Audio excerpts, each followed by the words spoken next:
Buscar en su Biblia, en el libro de Ezequiel, capítulo 16. Ezequiel, capítulo 16. Dios me... Vamos a estar leyendo la palabra en el nombre poderoso de Jesús. Vino a mí palabra de Jehová diciendo: Hijo de hombre, notifica a Jerusalén sus abominaciones. Y di: así ha dicho Jehová el Señor sobre Jerusalén: tu origen, tu nacimiento es de la tierra de Canaán. Tu padre fue amorreo y tu madre etea. Y en cuanto a tu nacimiento, el día que naciste no fue cortado tu ombligo, ni fuiste lavada con aguas para limpiarte, ni salada con sal, ni fuiste envuelta con fajas. No hubo ojo que se compadeciese de ti para hacer algo de esto, teniendo de ti misericordia, sino que fuiste arrojada sobre la faz del campo, con menosprecio de tu vida en el día que naciste. Y yo pasé junto a ti, y te vi sucia en tus sangres. Y cuando estabas en tus sangres, te dije: vive. Sí, te dije: vive. Cuando estabas en tus sangres, vive. Te hice multiplicar como la hierba del campo, y creciste y te hiciste grande, y llegaste a ser muy hermosa. Tus pechos se habían formado, y tu pelo había crecido, pero estabas desnuda y descubierta. Y pasé yo otra vez junto a ti, y te miré, y he aquí que tu tiempo era tiempo de amores. Y extendí mi mano sobre ti, y cubrí tu desnudez, y te di juramento, y entré en pacto contigo, dice Jehová el Señor, y fuiste mía. Te lavé con agua, y lavé tus sangres de encima de ti, y te ungí con aceite, y te vestí de bordado, y te calcé de tejón, te ceñí de lino, y te cubrí de seda. Te atavié con adornos, y puse brazaletes en tus brazos, y collar en tu cuello. Puse joyas en tu nariz, y arcillo en tus orejas, y una hermosa diadema en tu cabeza. Así fuiste adornada de oro y de plata, y tu vestido era de lino fino, seda y bordado. Comiste flor de harina, miel, aceite, y fuiste hermoseada en extremo. Prosperaste hasta llegar a reinar, y salió tu renombre entre las naciones a causa de tu hermosura, porque era perfecta a causa de mi hermosura que yo puse sobre ti, dice el Señor. Pero confiaste en tu hermosura y te prostituiste a causa de tu renombre, y derramaste tus fornicaciones a cuantos pasaron, suya eras, y tomaste de tus vestidos, y te hiciste diversos lugares altos, y fornicaste sobre ellos. Cosa semejante nunca había sucedido, ni sucederá jamás. Amén. Quiero estar ministrando la palabra del Señor con el tema consecuencias y privilegios de la voluntad de Dios.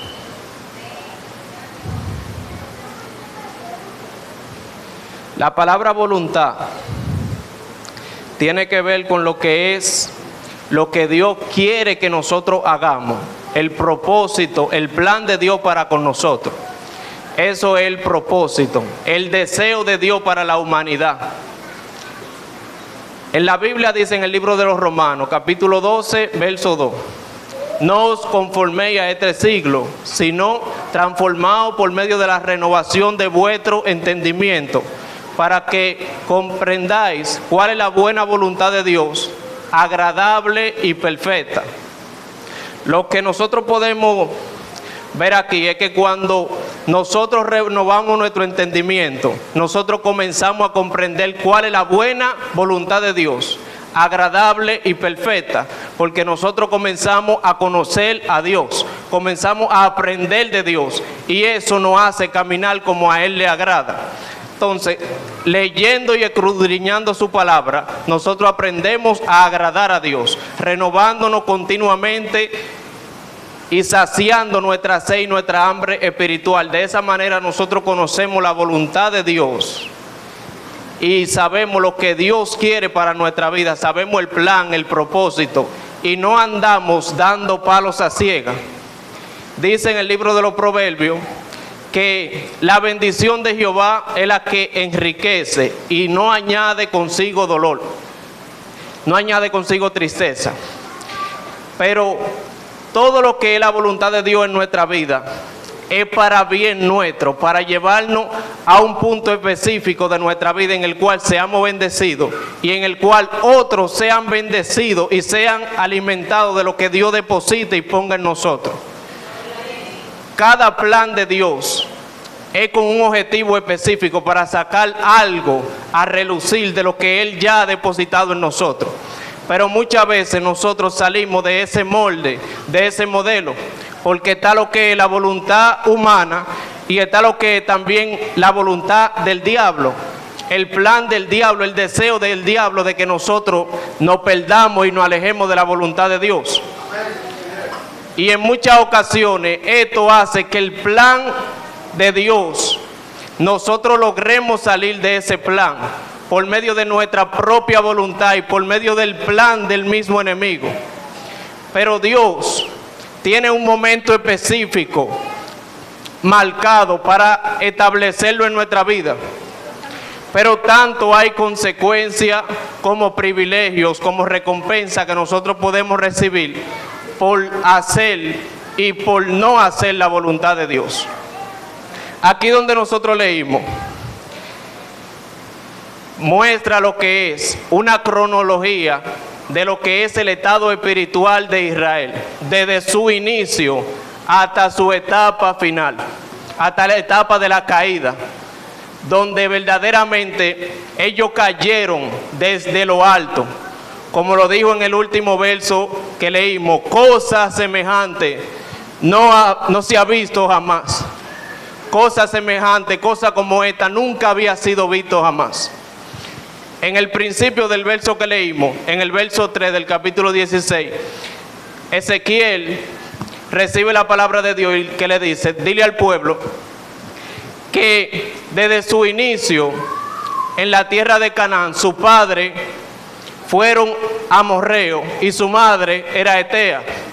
Pero el que tiene un poco de conocimiento en cuanto a Dios se refiere, sabe que el pueblo de Israel es descendiente de Abraham, del padre de la fe.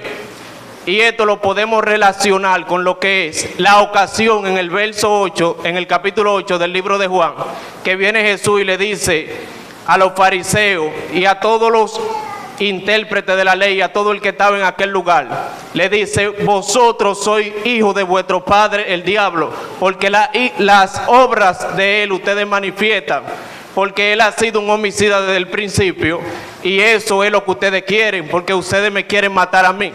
Pero ya esto ya lo habría dicho Jehová 600 años antes de que Jesús naciese y lo dijese en presencia de los escribas, los intérpretes de la ley. Dios le dijo a Ezequiel, dile desde su inicio, su madre fue etea y su padre fue amorreo, hablando que ellos habían heredado ese comportamiento idólatra, ese comportamiento pagano de esos pueblos que vivían alrededor de ellos. Y como Jesús dice en una ocasión, que el Hijo hace todo lo que ve hacer al Padre. Lo que el Padre hace, así lo hace el Hijo igualmente. Y lo que ellos estaban manifestando en ese momento de la historia era un comportamiento idólatra, alejado de Dios, de tal manera que Dios se contristó con tanto extremo que tuvo que entregar a Jerusalén en manos del rey Nabucodonosor. En ese momento que Ezequiel dio esa profecía, estaba cautivo en Babilonia. Ya él había sido llevado. La segunda vez que Nabucodonosor llevó a los cautivos a Babilonia, se llevaron a Ezequiel y allí Dios lo comenzó a usar como profeta. Y la condición de Jerusalén, como dice aquí desde el inicio donde estuve leyendo, después de esto le dice: pasé yo junto a ti y estaba en tus sangres, y no había ojo que se compadeciese de ti. No había quien hiciera contigo misericordia. Te echaron al campo. Nadie te lavó con agua. Nadie te cubrió con un manto.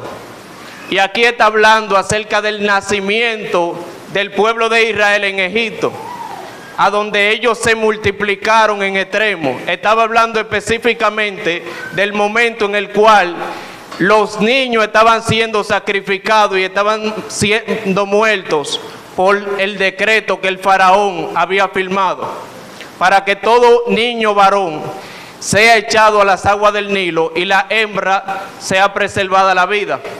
En esta ocasión Dios se compadeció de su pueblo y hizo que naciese Moisés. Y luego de esto Dios permitió que ya no se muriera un niño más en Israel. Y de ahí en adelante se multiplicaron en extremo. Se multiplicaron de tal manera que el pueblo de Egipto era más pequeño que el pueblo de Israel. Los israelitas le llevaban en número, en cantidad. Y más adelante, cuando el Señor le dice que la cubrió y la vistió de lino, hablando acerca de que Dios hizo un pacto con ellos. Cuando Dios los sacó de Israel, cuando estaban en el monte Oré, Dios le dijo a Moisés: dile todo lo que yo les mando. Y ellos le dijeron: sí, te serviremos, cumpliremos todos los decretos y todas las ordenanzas que tú nos has puesto. Te serviremos. Ahí ellos hicieron un pacto con Dios.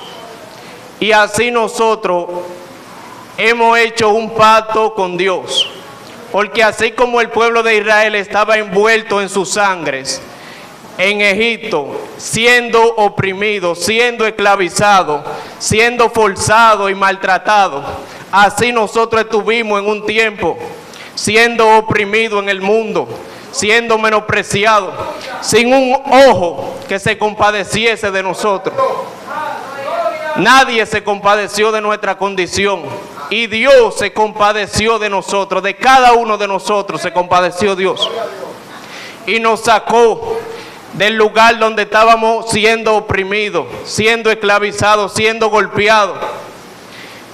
Y hizo un pacto con nosotros. Estableció un pacto, un compromiso con nosotros, que nosotros lo firmamos el día que decidimos servir a Dios y el día que decidimos bautizarnos en el Evangelio y decir: muero para el mundo y vivo para Cristo. Ese día firmamos nosotros un decreto, firmamos un compromiso con Dios de que nosotros vamos a hacer conforme a lo que su voluntad nos diga. Entonces, la voluntad de Dios, que es buena, agradable y perfecta, quiere perfeccionar un comportamiento, un carácter en nuestra vida. Y Dios se empeña cada instante por medio de cada persona que predica su palabra para que nosotros adaptemos ese carácter, ese comportamiento a nuestra vida. Constantemente Dios quiere que nosotros lo agrademos haciendo su voluntad, para que a nosotros mismos nos vaya bien, para que seamos prosperados, para que otros reciban por medio de nosotros. Para Él llevar un plan específico que Él tiene, que es el plan de la salvación. Más adelante, dice la palabra aquí donde leímos, que Jerusalén, el pueblo, fue hermoseado en extremo, fue vestido de oro, fue lleno de collares y de perlas, de lino fino, de alforjas. Dios puso a su novia, a su pueblo hermoso. Y aquí estamos hablando específicamente del tiempo en el cual Israel fue prosperado, que fue el tiempo en el que reinaba David y le sucedió Salomón, que dice la misma Biblia que en el tiempo de Salomón él tenía una flota de naves que partían a Tarsis, y una vez cada 3 años le traían toda esa flota llena de oro, plata, marfil y animales, para que el reino de Salomón sea cada vez más prosperado. Y dice la Biblia que todos los reyes de la tierra procuraron ver el rostro de Salomón por tan gran sabiduría y por tan gran prosperidad la cual estaba el pueblo de Israel.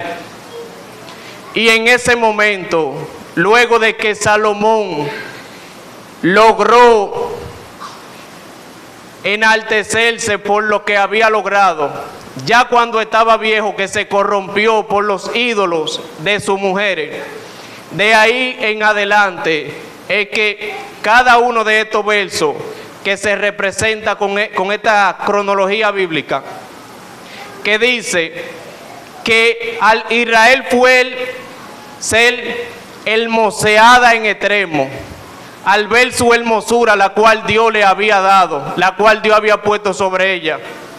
En ese momento se creyó hermosa.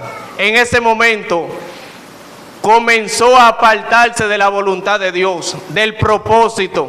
Comenzó a apartarse del plan específico de Dios y comenzó a buscar dioses extranjeros de otras naciones, que ahí es cuando habla que entregó sus dones, entregó sus vestidos, entregó todo lo que Dios le había dado a aquellos otros dioses de las demás naciones. Y por eso dice el Señor, dile Ezequiel, que cosa semejante no se ha visto jamás, ni se verá jamás. Porque lo que el pueblo hizo al corromperse de esa manera, llevó a Dios a ejercer un juicio sobre Israel en extremo. Dios no quería, pero tuvo que entregar al pueblo de Jerusalén al rey Nabucodonosor y ser sitiado por completo, ser el templo destruido, la muralla destruida, por causa de no hacer la voluntad de Dios.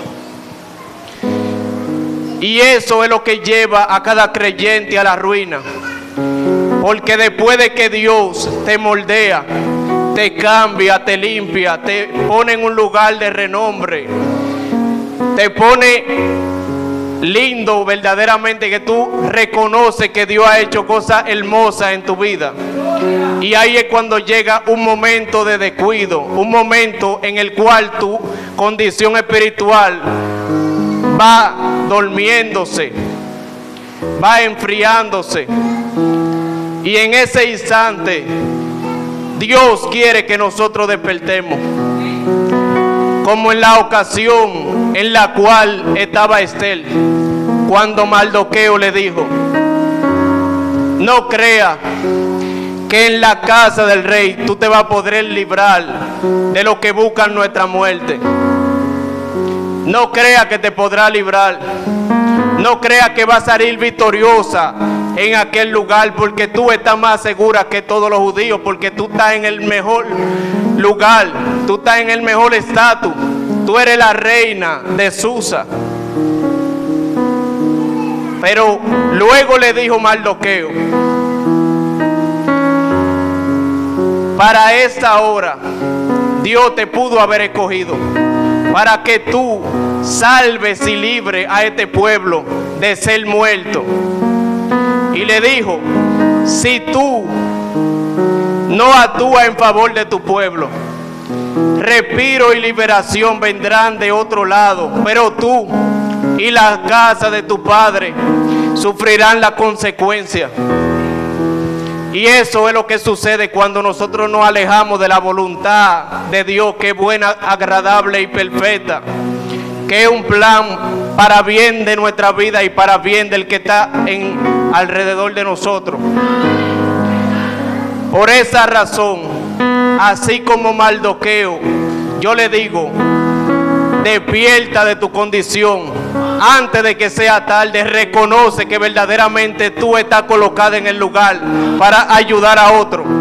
Que el plan y el propósito que Dios tiene para contigo es para que otro sea beneficiado por medio de ti. Como dice la Biblia en el libro de los Hechos, en el capítulo 26, en el versículo 26 del capítulo 17, que Dios prefijó el orden de los tiempos y los límites de la habitación, hablando acerca de cada persona en específica, el cual Dios marcó en cada tiempo, en cada lugar, en cada nación, en cada casa, en cada familia, con un propósito específico para que lo ejerza y para que otros puedan alimentarse por medio de él, por medio de usted, con el plan que Dios tiene en su vida. Porque si nosotros no ejercemos el llamado el cual Dios nos ha encomendado, otros sufrirán la consecuencia, como lo dice Ezequiel en el capítulo 33, verso 16 en adelante, no, verso 3, hablando de que si nosotros no avisamos que viene espada al pueblo y nos quedamos callados, y la espada viniere y el impío muriere, morirá por su pecado, pero se nos demandará de nuestra mano por lo que le sucedió a él, porque se suponía que esa persona debería de haber reconocido a Dios por medio de nosotros, y si no lo reconocía, ya el trabajo nuestro estaría hecho y Dios no nos lo demandaría. Igual para con el justo, que Dios nos ha encomendado decirle que no se aparte de su justicia, que no se aleje del buen camino de Dios, de hacer su voluntad, de apartarse del pecado. Pero si no redarguimos al justo para que no se aparte de su justicia, y el justo se aparta, se demandará de nuestra mano, porque verdaderamente una labor ha sido encomendada, como dijo Pablo en una ocasión, que él no se gloría de haber predicado el evangelio, de haber ejercido la labor que Dios le ha encomendado, pero ay de él si no predica, si no anuncia lo cual le ha sido encomendado, porque él sabía que le era impuesta necesidad por el contenido que Dios había depositado sobre él, por el llamado que Dios le había hecho a él. Dios ha depositado algo en ti, el cual es necesario que tú lo ejerzas para que otros puedan levantarse de su condición espiritual, para que el inconverso pueda venir al camino de Dios. Porque si se le deja la carga a un solo, entonces la que te tocaba a ti, por más que un solo se esfuerce, no podrá con toda la carga de todo el conglomerado de personas a las cuales Dios ha llamado con un propósito. No podrá. Y el mundo depende de la iglesia, depende de nuestro comportamiento, de lo que nosotros hagamos, de las oraciones nuestras, de las predicaciones nuestras, de los cánticos nuestros, porque nosotros somos la luz que alumbra a ese mundo lleno de oscuridad y que lo hará venir a ellos a la presencia del Señor. El mundo depende de nosotros, porque la misma palabra dice en Jeremías que si por su misericordia no fuere, ya todos hubiéramos sido consumidos. Y sabemos que la misericordia de Dios está ahí activa día tras día, a causa de las mismas oraciones nuestras y a causa de que la iglesia aún no ha sido arrebatada. Porque verdaderamente nosotros somos los que le damos la sal, el sabor a este mundo, el cual está desabrido. Si nosotros no ejercemos la voluntad de Dios, el plan de Dios, nosotros mismos sufriremos consecuencias, como lo dice en una ocasión Pablo, hablando acerca de las obras que son quemadas. Que si tu obra fuese hojarasca, fuese madera, fuese oro, fuese plata, cuando pasase por el fuego las acciones, la obra, el propósito el cual tú has hecho, ¿qué tú crees que Dios te recompensará? ¿O qué tú crees que quedará en la presencia del Señor de lo que tú has hecho? Fácilmente, si nosotros no ejercemos el llamado de Dios y nuestras obras son hojarasca, esa hoja que la lleva el viento, hoja seca sin ningún fruto, lamentablemente nuestro fruto, nuestras acciones, nuestro comportamiento no traerán ninguna recompensa. Podríamos ser salvos, seremos salvos por misericordia de Dios, pero Dios no nos recompensará porque no hemos ejercido la labor por la cual nos ha sido encomendada. Y le digo algo, verdaderamente, si no ejercemos el propósito de Dios, nuestra misma salvación nuestra está en juego.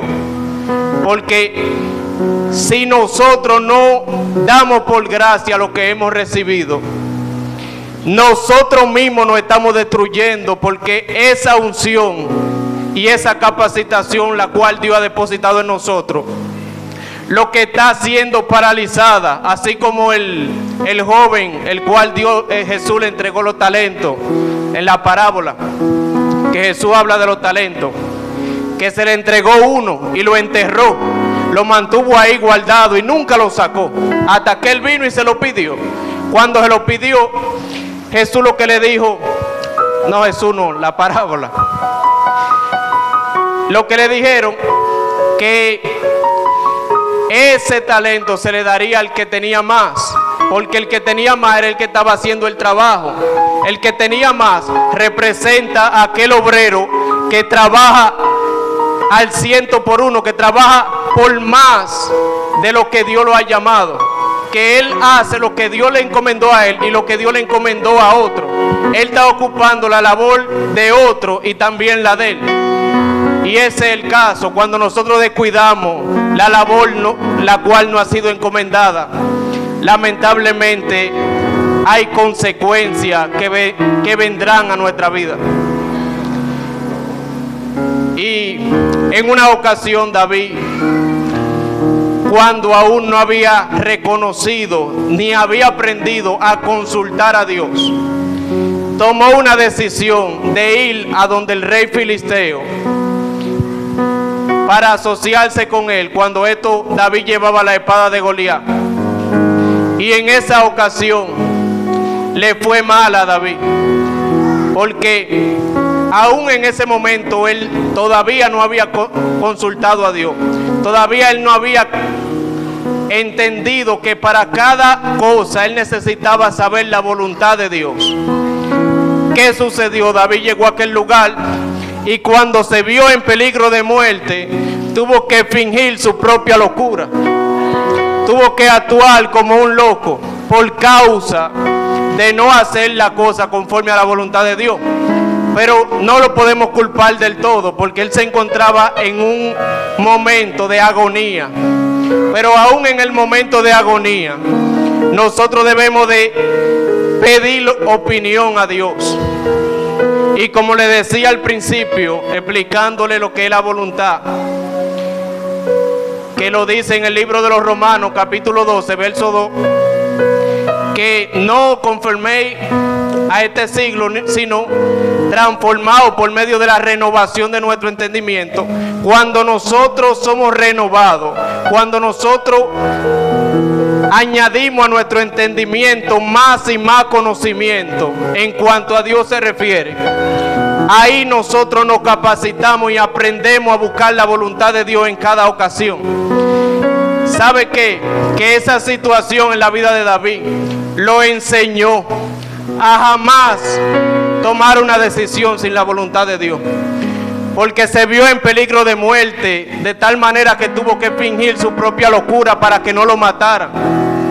Pero eso lo enseñó a él, para que en otras ocasiones él sepa qué hacer, él sepa a quién consultar y cómo lo va a consultar, sin dar un paso, sin Dios mostrarle cuál es su voluntad agradable y perfecta.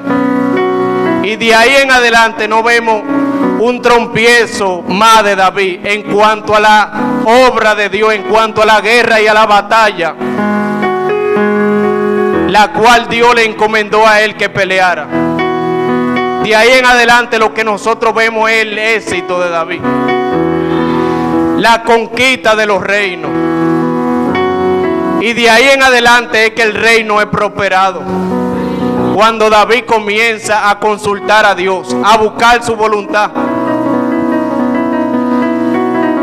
Y le digo algo, verdaderamente, cuando Adán se encontraba en el huerto, que Dios lo estaba llamando, Dios había establecido una cabeza en el huerto, que era Adán. Pero cuando él fue a llamar a Adán, él estaba buscando la misma cabeza, el mismo líder, el cual había establecido en el huerto, pero no encontró al líder. Encontró a uno que se había apartado de su voluntad. No encontró una cabeza, encontró una cola. No encontró a un libre, encontró a un esclavo del pecado. Y así Dios nos está llamando a nosotros a seguir el molde de su voluntad, para que cuando Él nos llame, nos encuentre haciendo su obra, ejerciendo su voluntad, la cual es agradable y es perfecta, con un plan específico, el cual es bueno para nosotros, para nuestra familia y para todo aquel que está en nuestro alrededor. Dios demandará de nuestra mano la obra a la cual Él ha encomendado en nosotros, el propósito, el ministerio, el talento. Porque le voy a decir algo, a pesar de que Dios conoce todas las cosas y de que Dios tenga un propósito contigo, si Dios sabe que tú no quieres ejercer el llamado, Él va a utilizar a otro. Pero no creas que porque otro está cubriendo tu zona, que porque otro está cubriendo la parte que te toca a ti no se te va,